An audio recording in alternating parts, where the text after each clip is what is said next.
The following program contains views that are not those of WVTC, iNetworks Communications, their subsidiaries, affiliates, or financial supporters.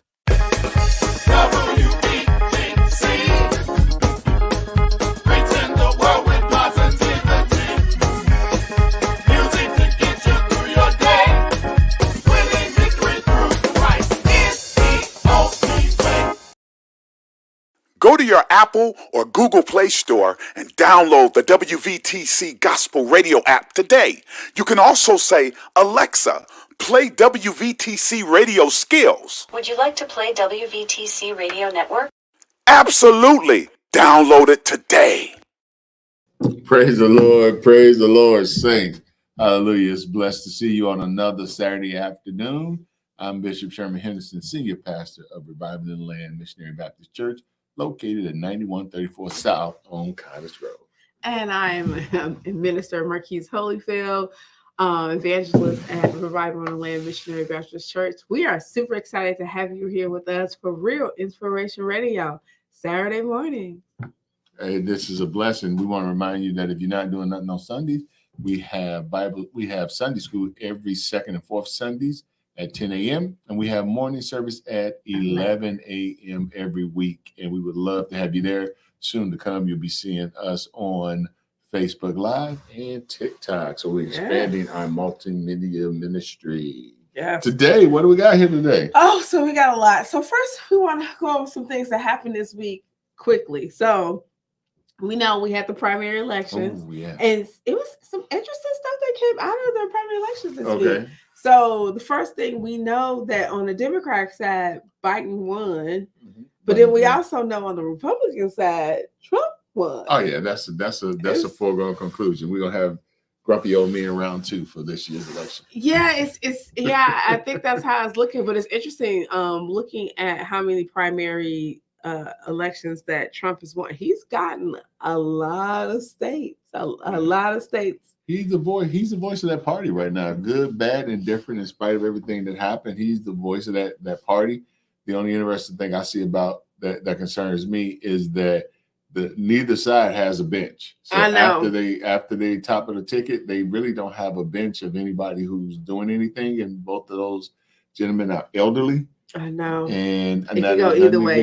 Nothing against the elderly, but we're just saying when you get to be that age, we know that nobody lives forever, and so what's going to be the state of politics and affairs after that? I just think it was a foregone conclusion that nobody else on that side has as much money as he does, so it's going to be hard to. And we know money moves the world too. Yeah, well, we'll see how this goes. Biden, I'm hearing that there's a lot of people that are nervous about his age. I know they are worried about his age. Not that he has any health issues or anything like that we are aware of, but they're saying that they're just wondering if he's going to make it through another 4 years. And it's interesting you said it about age, because you have in England, you have the Queen of England, who is a fairly young lady, just announced yesterday that she has cancer. Yes. So we know that Duchess, I believe it's the Duchess, Prince William's wife, Catherine Kate. She has cancer, and they was talking about how her and Prince, King Charles now, her and King Charles has been spending a lot of time together because we know he's battling prostate cancer as well. So we just gonna continue to pray for the royals and their family and so forth, and God helping them through this time of just battling. Right? We never know. We never know. So you can't do age because so he's 80. Let's say, for instance, Biden, he's 84, I believe now. But what if he's going to live to be 100? Then he got plenty of time. Exactly. So I just think there's going to be very, very, very interesting. I'm looking to see, what's going to happen with that. But now locally, I guess we don't have a state's attorney. No, locally we do not have a state's attorney. They're saying that it's been like 4 or 5 days later, and they're saying that all the mail-in ballots are still not in yet. It's still too close to call this race. So no one has been confirmed a winner or a loser as of yet. They still have a lot of more votes, mail-in votes to collect right now to determine if it's Eileen Burke It's going to be former judge. It's going to be Alec O'Neill. yeah, and or Clayton Harris the Now, third. the interesting thing is that there used to be a time in Chicago where the machine meant something. Yeah. But we see in a lot of cases where machine candidates are losing. It means nothing. I mean, you know, that old machine looks like it is going down.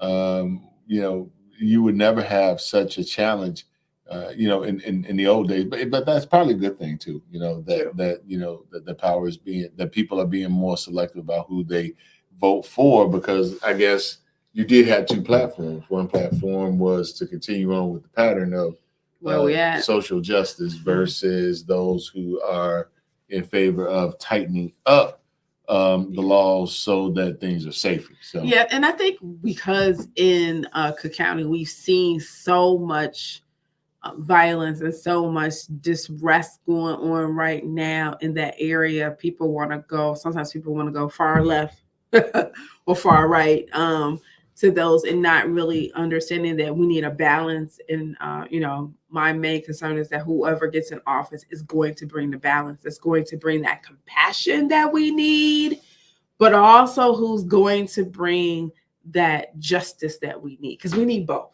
Right, we need both, and it just we can't just be straight. I don't believe that's being just straight lawlessness, but I restorative justice philosophy, and it's like this. Like I'm okay with it to an extent, but if you tell the reason that you having all of these pack of people that are doing these, you know, like group thefts, is because you put it out there that you won't be tried until you steal $1,000. Right. So they gotta wait. That let's 50 of us go steal $900, and then if even we get caught, we won't get, you know, won't nothing get done. So, and then you have the violence. You know, how do you have people who got 2 or 3 violent offenses? I thought it was 3 strikes and you're out. You got some people like the gentleman who went off and shot up his family.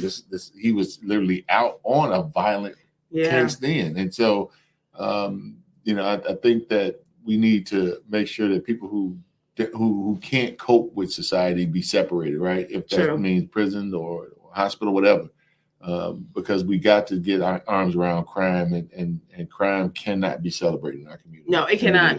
And I think the key factor is that we're noticing that there is it goes back to when we talk about mental health. There's so many individuals that need the mental health services that are lacking, that have been taken away or reduced in some type of form or fashion. And it just shows how much more mental health pieces and services that needs to be within our communities across the board, for us to make sure that people get the help that they need. I'm a believer, and sometimes people may say that I'm, you know, skeptical, or I wouldn't consider myself a conspiracy theorist, but my belief is that the only reason that some of the ills we have in society have not been solved is because there's simply no will to fix them, and sometimes there's incentive not to fix them to create a need.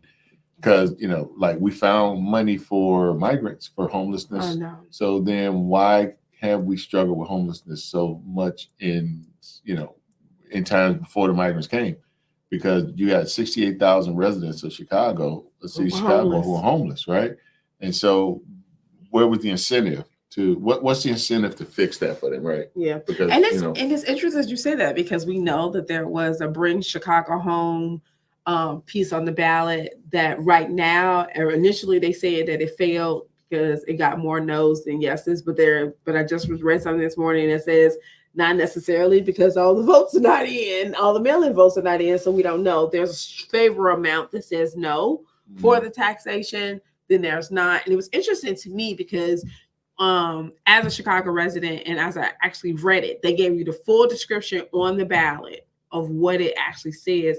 It clearly says that, yes, this is a tax. This is a tax of increasing the percentage of how much per $500 off of a transfer of a property that will be taxed at what percentage. Now it's like less than 3% or something like that, and they want it more than that.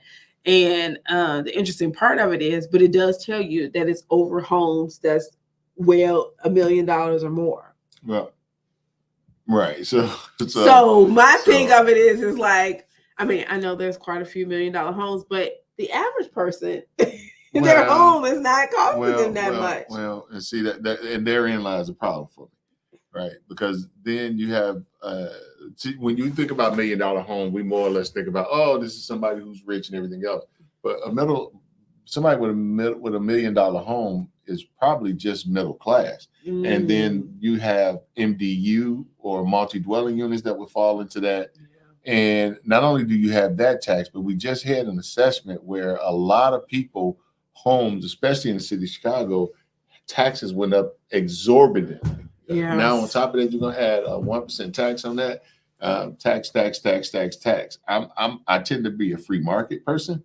And then we know where's all that money that the lottery was supposed to bring to schools. I don't know. You know what? I still don't know what they did with the state, but then that's a state thing. That's not a city thing. But they never use money for what they said. Oh no, I know. So I think people voted no, really, because it was like, okay, you said this is going to be used toward homelessness and to help to prevent, better home for Chicagoans, but do we really know if that's where that money is going to go? Because unfortunately, people are in this place where we really can't trust, and so I think that's a hard place for us. What I'm seeing is it becoming more and more difficult for people to own a home. You have people that's Generation Z, or is it, or whatever the generation is now, who say that they don't see a viable way that they will own a home in their lifetime. That is that's amazing. Hard. That's when you hard think to about do. it. The inability to own a home, and one of the ways that you gain wealth initially is by having a home that has property, equity, and everything else. So I think that the opposite approach needs to be taken. I think that we need to look for opportunities to get people into homes so that they can help themselves, right? Because if you think about it, one of the reasons that the federal government existed anyway, right, was for home ownership and land, right? I mean, that was one of the reasons that it was done. And I just think that we need to put more focus and emphasis on getting people into homes. How do you fix homelessness? By getting people into homes, right? How do you do that? There's a lot of creative ways that you can do that, from co-ops to, you got a lot of land. There's enough land for everybody. There is enough land for everybody. So if there's enough land for everybody, then maybe you have an incentive where, some of the mixed income uses that they're doing on some of the high ends, maybe they would be willing to pool them into building up an area. So I don't have 6 houses here and 6 houses there and 6 houses there. What if we had, because of the demographics and the cheaper area to build things, if we use that low income money rather than mixed use to build out middle class, not, we're not creating projects again, middle class homes for people to live in. So you got to get creative. And I just think the politicians just don't have an incentive to be creative. Well, good morning, Franklin. Good morning. And Roman says it's a 7-point difference. Right. And it also includes rental properties, meaning that the increase will go to renters. That's and true. What's going to happen? That's just going to go right down to renters. So the way that people get you, they be like when they say, if you make under $400,000, you will not be taxed. That, my friend, is a lie. Right, that's true. And it says we had homeless people all along and use some of those millions first. Yeah, and I think that's what's disheartening for everybody right now. I think it's hard for people to say that now you want to do this for homelessness, but the truth of the matter is that y'all spent a lot of money on individuals migrating to our country, into our cities, that no one thought to use those funds. So it's like, what's the action behind, or what's the earnest behind doing these things for individuals who are not native to the country? And I hate to go that way because it makes it seem like it's us against them situation. But how do we balance out being a good neighbor, a good steward, or being a good community person, doing community outreach to be a blessing to our neighbor, but also taking care of home too? Because it's like, you cannot neglect home. And the Bible tells you this. You can't neglect home and then go be out here and doing, you can't say, oh, I'm doing the God's work, and then you're neglecting your home too, because that's also part of your ministry. So I think the key factor for us is, what does balance look like, and how do we make it an equal share across the board so that everyone gets what they need in an equitable way?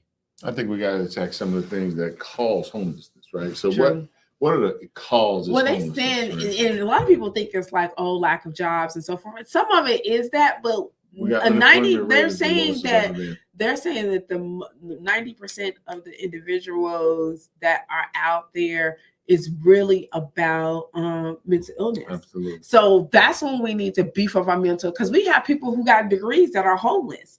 And it's not that they're not educated or didn't have good jobs and stuff. It was the things that were happening within themselves, the pressures of maybe the jobs or the community or whatever, relationships and so forth, that put them in a place where they're not in their right mind. So again, we talked about this before, but it's really about making sure that we have the right services for our communities to make sure that people are getting the service that they need. And okay, so we know that, and I get that, and I definitely agree. But then it always goes to incentive. So if our politicians are always under the gun to fundraise and raise money in order to stay in office, then that's what they're going to focus on. And they might have some good intentions, but they, at the end of the day, have to raise money to stay in office, which means that they have to be beholden to people who have money, which means that those policies are often going to not benefit those who need them. They're going to benefit those who want them, right? Right. So I think that, it starts out with us looking at fundamentally how we finance campaigns, and at that, because we have to get campaigns and politicians that are for the people. There's money there for the people. There's money there for mental health. Yeah. But how do you do that? If you make mental health something that's profitable. Right. Because that's the motive that people go by. Whenever we asking somebody to do something, then we're going to run the possibility of saying no. When we incentivize it, how do we incentivize mental health, right? We incentivize mental health by making it part of healthcare, period. Right. And Raymond said is this: many homeless people were once in the mental health facilities, and then we had former Republican governors close them. That's true. And the mental health funding was halted as well. And I think that's it. I think a lot of times when our governments, state, local, and federal governments look at the things, what they can cut, the first thing they start cutting is start around medical pieces. And I think we need to start to take a step back and look at us as a country as a whole. If we continue to keep cutting education and healthcare pieces, what are we saying to our next generation? But what are we saying that we want our future to look like? Because if we're not focusing on what I think are two major pieces, that we need to be able to have educated individuals that are going to thrive and grow within our society. But then we also need to have well-minded, physically, mentally, emotionally individuals as well. So if you cut into two pieces, that's going to help people to thrive, to save, the corporate, the corporate lobbyists, or the corporate pieces, or the big business and this and that. And I'm not saying we don't need those things in our society as well. We do. But if you only left with big business, then you left with, I hate to say this, you left with lawlessness, you all, because you're left with. It goes back to people who can afford to support politicians, which is where the rub is. There's opportunity. When you look around, the community, there's a lot of opportunities to generate revenue. There's a lot of incentive for support and wraparound services. All those things. There's money and there's a need for it, but it's not a lot of political will around those things because that don't help people get elected in elections. I know. That's what the problem is. And then I think we need to, and I guess that means changing mindsets and so forth. And it's going to be a lot of work and a lot of prayer, y'all. But helping people to really focus on what are the needs of the people and not on the needs of the few people that help fund you. And I know that, that's an oxymoron right there, because people are always going to go after the money for a factor. But I think we just need to be able to pray and ask God to give wisdom. That's one of the things that I think of. I think that we fundamentally looked at how we finance. Like you're always going to have people that can have, that's going to have more and be able to contribute more. But I think there should be a baseline of funding for campaigns so that the smaller voices can get out there, right? Because you're going to, if you need to raise large amounts of money, then most of the time you're gonna have to go with people with large amounts of money, unless you do what Bernie Sanders did, right? $26. Give me $26 and you're good, right? Right. And I like Raymond. He said the dialogue is much needed. Thanks. I'm going to share this. Thank you, Raymond, for sharing it. But we appreciate it. But yeah, it's great. I think we really need to have people really coming to the table, really thinking about like, if we continue to go in the direction that we're going in, where does this leave our country and our youth? Because I think this is why we have so much of our youth that really don't care about politics. They really don't care about voting. And we know as people of color, we had individuals who died to vote, have the right to vote, who died to have to live in this democracy. And to say that now that some people don't take it seriously, or people are very critical of it, or they look at it and go, what? You know, they have all these different angst to it. And I think it's important for us to think about like in the last election, Biden won by 10 million votes, right? But he also got 7 million more younger people to vote than he had voted before.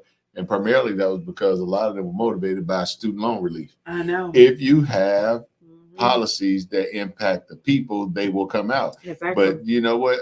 Somebody in their 20s ain't concerned about whether Medicare gets because they're not thinking about Medicare because they're far away from it. Right. So I think it's important for us to really think about that. Candidates, as you're running for election and so forth, really think about the overall arching society and who you're trying to reach, and then making sure that you're doing something that you're serving everyone. And I know it's hard, you can't please everybody, but I need you to have a mindset of thinking about, well, not just who my regular voters are, but who are the new voters, because as we know, our baby boomers are getting older and so forth. And you have our Gen X's and you got the Gen Z's, and then you got the new generation of, you got your millennials and your Gen Z's and so forth. And it's important for us to really think about, as we look at this generation, if we're not getting, because, my daughter is part of the millennial. She's 30 years old. If we're not getting our 30-year-olds involved and our 35-year-olds and our 40-year-olds involved, we're going to have a problem. Right. But again, it goes back to with them, right? What's in it for me?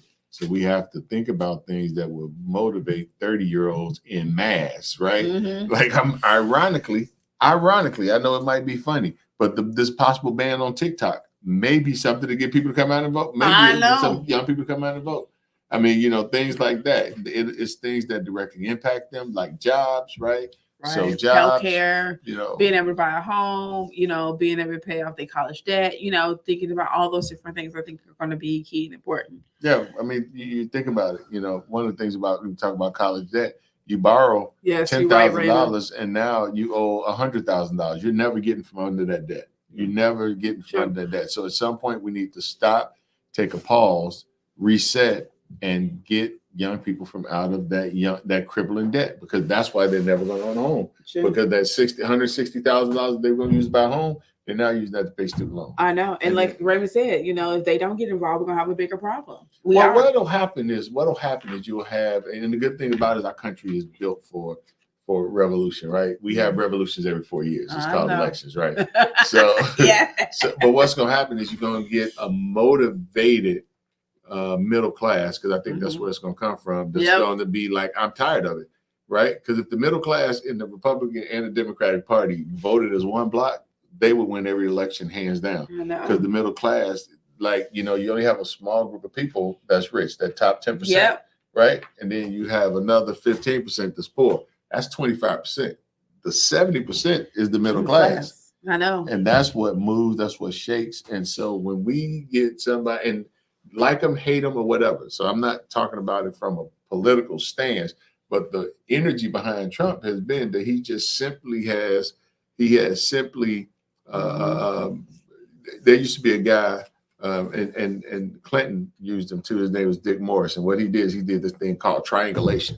So what did he do? He put three blocks together that outnumber the other. So, when you have somebody, like Trump, who has he put together? We know that he put together a strong block of way right political, even sometimes fanatical political people. But that's a block. Yeah, that's 30% for him.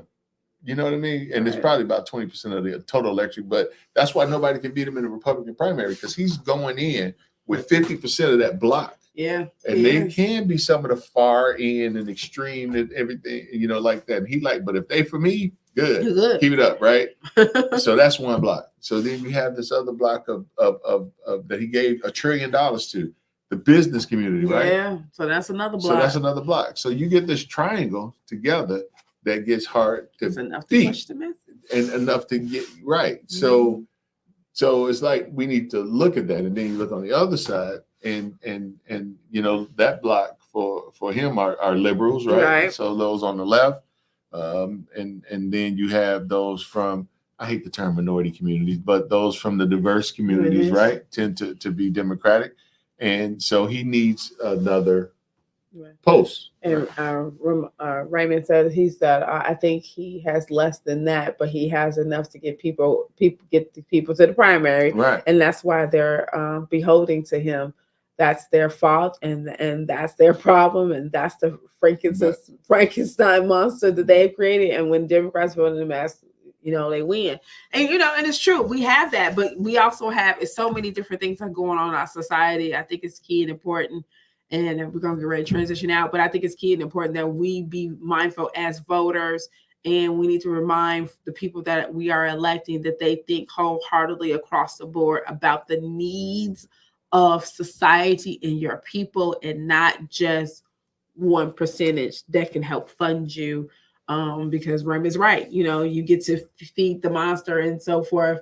And then people will come out and drove on the opposite side because they just don't want that in office. I got you. And here's one thing that a cynical friend of mine says, that, oftentimes we think about things, we think about it idealistically of what's the benefit, but what's the harm? If we didn't have crime, what negative impact would that cause in society? If we didn't, so we always think of crime as a negative, right? But if you had zero crime in society, well, then we wouldn't have police officers. So you wouldn't be able to have anybody. We need as many of them. We need as many judges. Yeah, we need as many prisons. You need lawyers, all that. You need as many people to make food for prisons. Yeah. So I mean, like I said, it has to be a balance, y'all. It has to be a balance. It's where the incentive is. So as I say, what did we find out? The reason we found out that marijuana is legal now is because they found out, man, Ray Ray and JoJo out there making a lot of money. Billions and billions. And so they're like, wait a second, maybe this ain't such a bad thing for society, right? Because again, where the incentive is. So I just said we need to wake up and we need to hold people accountable. We need to, hold them accountable with our vote to do what we want them to do. Good, bad, or indifference. The politician, Trump does what his people want him to do. Right. He does. And so we need to get our politicians, well, I should say people need to get their politicians to do what they want them to do and quit accepting excuses. Exactly. Okay. I say my sermon for Sunday. Yeah, he said sermon Sunday. So let's switch gears, y'all. We're going to talk about March Madness, but at the end. So I want to jump into our relationship conversation. And so this week we had two things that we might get to. We'll see how it goes. The first one was, what does healthy communication look like in a relationship? And then the other one is, why should you not settle? Like, what the avoid settling? Why you should be avoid settling? And so while we still have, Pastor here with us, I really wanted to jump into these. So we kind of start off with the healthy conversation look like. And I brought this up because I realized that so many people are in relationships and they think the way that they communicate is healthy. And they come to really realize it's not healthy. And the reason why I say it's not healthy, because one of the number one things is people not listening. Yeah. That's the number one thing. They start off with no. Yep. You ever notice that when you talk to somebody, to be like, no, it's like, well, you didn't even hear me. Right? Yeah. So it's like you're not listening to your partner. So that's the key thing of having healthy conversations and so forth, and making sure that you are listening. But also intensively listening, because sometimes you listening just so you can put your rebuttal in, and not to be like, oh, I'm hearing you. Because I think what and one of the things that I've learned even with my significant other is when I just sit still and actually listen to him, I learn so much more about how to deal with different things that may be going on between us or going on within him, but also how to be able for us to move forward in a healthy, thriving way in the relationship. And I feel sometimes people are so busy trying to be right. Yes. Yes, absolutely. Or Right is one. It's two things: trying to be right, trying to be heard. Right. I often joke and say that, man, you got to make a choice which one you want to be. You want to be happy, you want to be right. Right. But the truth of the matter is that the healthy communication is listening to someone and processing it.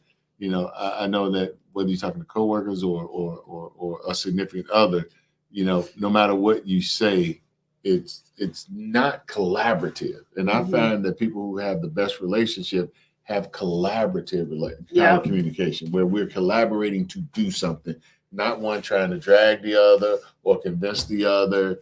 I find that not to be healthy, but collaborative. It's like, hey, you know what? Let's start a business tomorrow.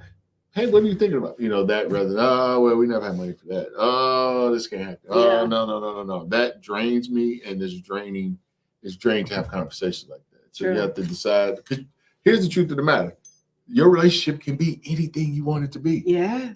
That's the thing about it. It can be, no matter what it is. If you have financial problems, there's remedies for financial problems, right? If you have romantic problems, there's remedies for that. But the problem is that people don't want to collaborate. Bless you. Thank you. Yeah, I mean, I think people don't want to. It's the listening piece people don't want to do, but then I think it's also the piece in regards to people really don't. They want to be heard, but it is that piece of like, okay, how do we get to the compromise? Because everybody wants what they want instead of wanting what we need. And sometimes I think people don't realize in a relationship, a lot of times it's like, well, I want this. And I want this, but it's like, okay, but what do we need? Because sometimes what we want isn't quite what we need, y'all. And people, to your point, there's a couple things that come up. First of all, I often say, and I tell my kids, people aren't possessions. There you go. So that's the first thing. People aren't possessions. They are with you because you add value to them in their life. But at the same time, people shouldn't just be tools to further you. It should be about having a relationship that's loving and caring, and you're concerned and supportive about each other. Because sometimes relationship, especially nowadays, as you talked about with the bag, right? All it is I need somebody there to do what I need, not I want to spend my life with somebody. The transactional relationships that we got, I call them the bag because, there's a certain group of individuals out here that want the bag, they want the trip, they want the house, they want the car, but don't really want to do all that. What do you bring to the table? Right. And then I'm thinking of it, it's like, well, what work are y'all doing to do this? And, and I have to say too, hey, Latrice. And it's also a piece about, it's not even, it's what work you want to bring to the table, but it's like, you can't just bring the physical piece and think that's it. Because it was interesting. I was just reading something.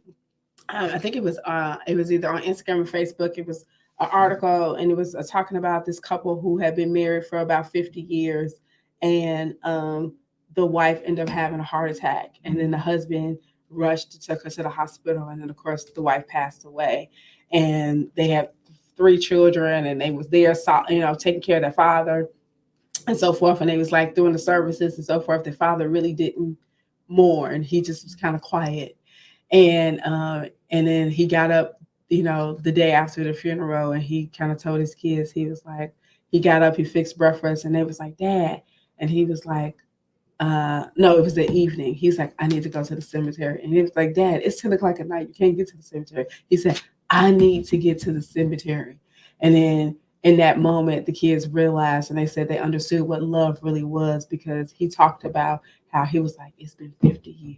He said, we spent 50 years together. That's breakfasts, that's laughs, that's lunches, that's dinners, that's fights, that's arguments, that's everything. And he was like, we were each other's comfort. We were each other's best friend. And he was like, and now I have to move through life without that. And so it was an interesting piece, because it made me realize and understand that a lot of times in relationships, people are looking at it wrong. You're looking at what you can get out of it instead of realizing what you can have. Absolutely. I think you hit it right on the head, because I can really relate to that experience that gentleman is going through. Because that's how it is when you're in a relationship. You know what? You pour together.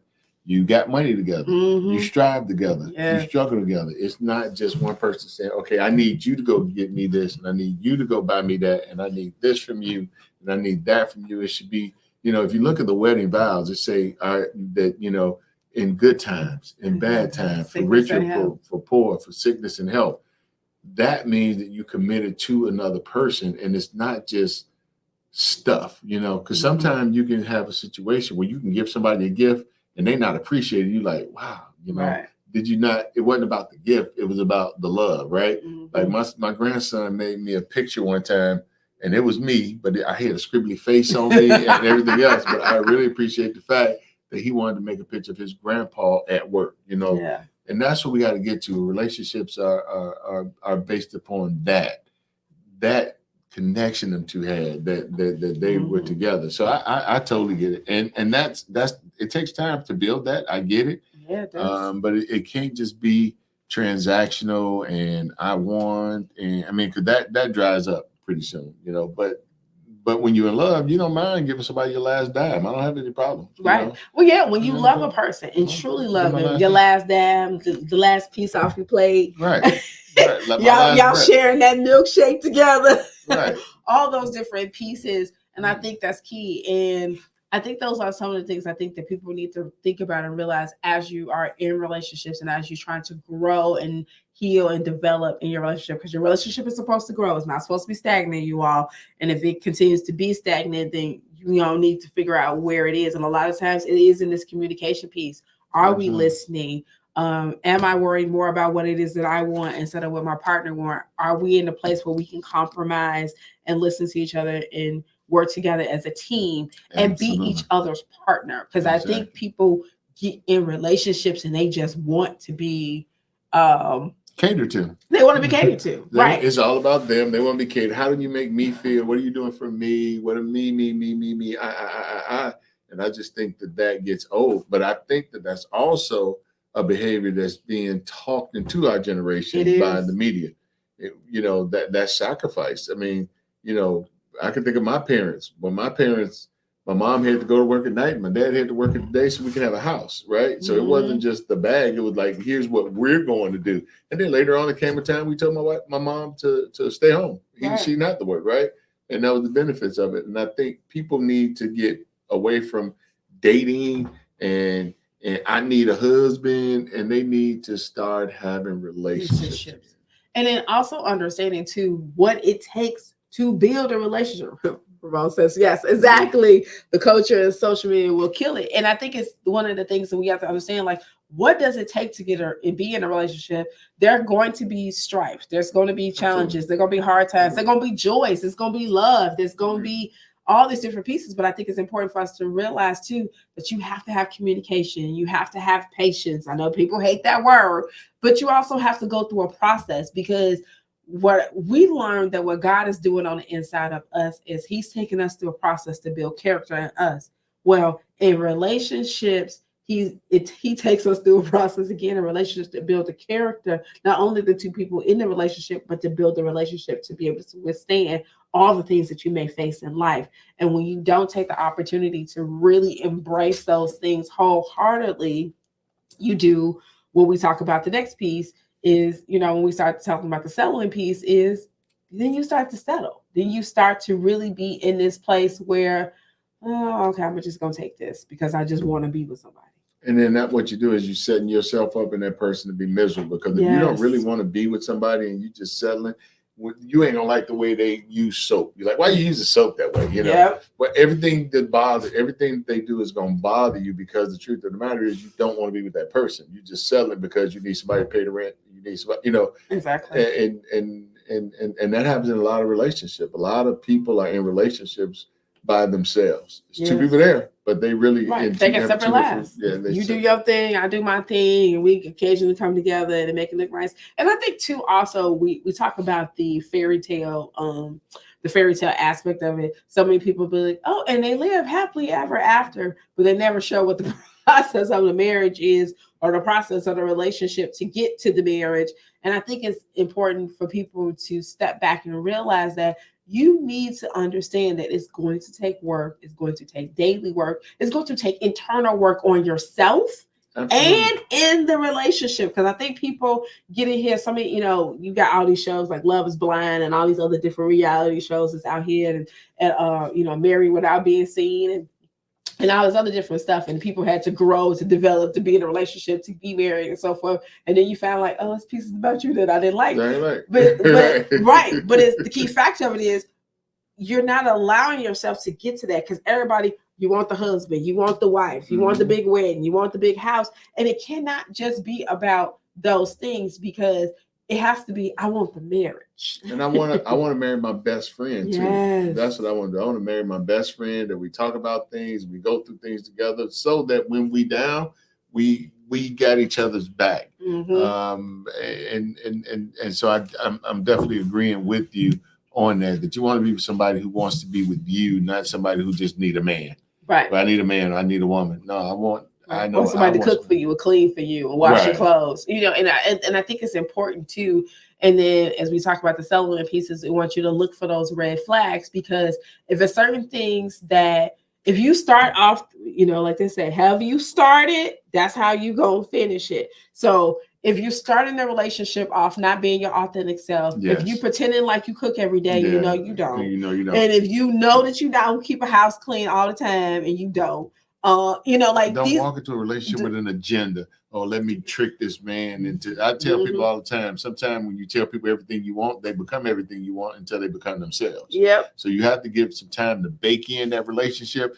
Because when we all guilty of, when we in the new relationship, right? It's new. We don't want to say the wrong things. We go along with everything sometimes and everything else. But then after a while, it'd be like, you know what? I don't like the way that you talk to me. I don't like this. I'm not cooking every night. Right. And you 6 months 10 months into the relationship, and they like, well, you didn't say that before. And that's why I always, my advice, and I always tell people all the time, as we talk about relationships on a regular basis, it is important. You are talking this one. Yes, Franklin. But it is important to really start with, these are my expectations. This is what I'm looking for. These are my deal breakers. And then this is where I'm willing to compromise at. Right. Because, and also what I want people to think about, is great to have deal breakers. It's great to have expectations, but don't be so fulfilled in like, these is what I have to have, that you're not ready to compromise and give a little bit. Because I'm gonna just tell you the truth, in a relationship, you're never gonna have everything you want. It's sometimes, as they, we saw those movies that says it's the people think it's 50-50, and sometimes it's really 70-80, sometimes it's 90-10. And I think it's important for us to realize and understand that you're never gonna get everything that you want. You're going to have to go through some things. Some things are going to be through prayer and supplication. Right. And I think you have to got part of the relationship, no matter what stage it's in, dating, engaged, or whatever, is important. Because the other thing you can't do is you can't come into a relationship with a hidden agenda. Right. So like, I'm going to roll out this agenda. I'm going to get this person and they're going to do this for me. Because you might spend all that time and effort and everything else, and they'd be like, yeah, no. Exactly. And Latrice is right. She says exactly. And I think it's important to when you're in the relationships, the way you find yourself not to be settling and to make sure you have good communication is, you're learning about each other. Be open to learn something new with that person. Because I think we go in with, this is my agenda. And it's like, okay, ain't no openness to that. No. And I'm not saying the key factor, if they like to play golf, if you've never played golf before, try it. Don't stop them from doing it. Exactly. Because that's what you got to, and that's in tomorrow's sermon, because we're going to talk about the different roles people play in our life. And you have some people that will watch you struggle. You got some people that will jump on your back and make you struggle. You got some people that will help you row the boat. And you got some people who just going to tell you what you ought to do. But, so we're going to explore that in tomorrow's sermon. If you be there, you'll hear something really good, because we need to examine the people in our life, and we need to put them in those boxes of where they are. But then also, where are we in their boxes? True. And it wasn't something I wanted to say to our women, and then to make sure that they fully understand and realize something. I want y'all to realize too, loyalty is everything to a man. Absolutely. And I know people like, huh, what? And loyalty does not mean I'm doing everything that they say. Right. Loyalty means I have your back no matter what. When Right. it's good, when it's bad, when it's ugly, when it's all those different, when you uncertainty in death and emotional distress, what, you know, financial distress, whatever it is, you are loyal, and you're not doing it for the fact that I'm gonna get something out of it. It's the pure, I love you, I'm gonna make this sacrifice for you, I'm gonna be with you. You know, the young people call it your ride or die.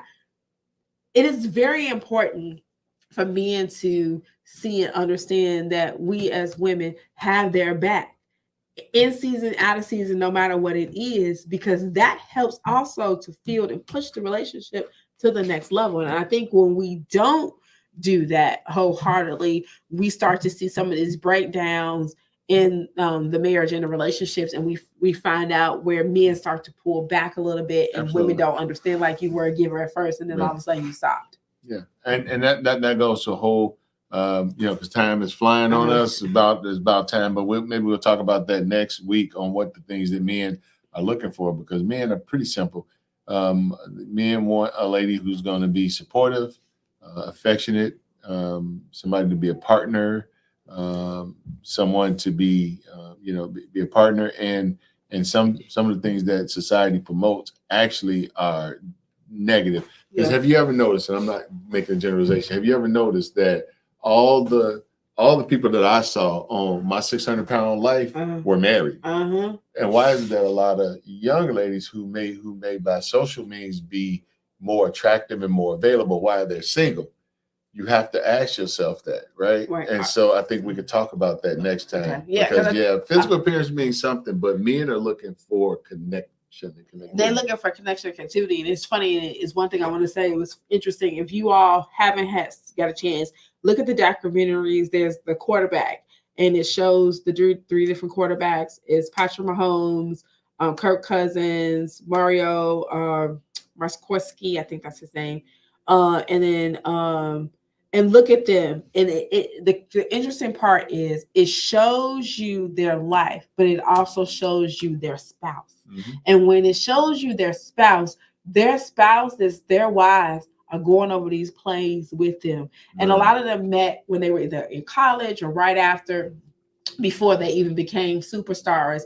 And what number one thing that they said was about them is that she pushed me. She encouraged me when I didn't want to go to practice, when I didn't want to do this, when things hurt, she was right there. She held me down and she had my back. And I think that's key and important for us to look at that. That even when they became in the industry, you saw them running the plays with them and doing all the things that they needed to do in the plays together. And I think that's important for us to see and understand that.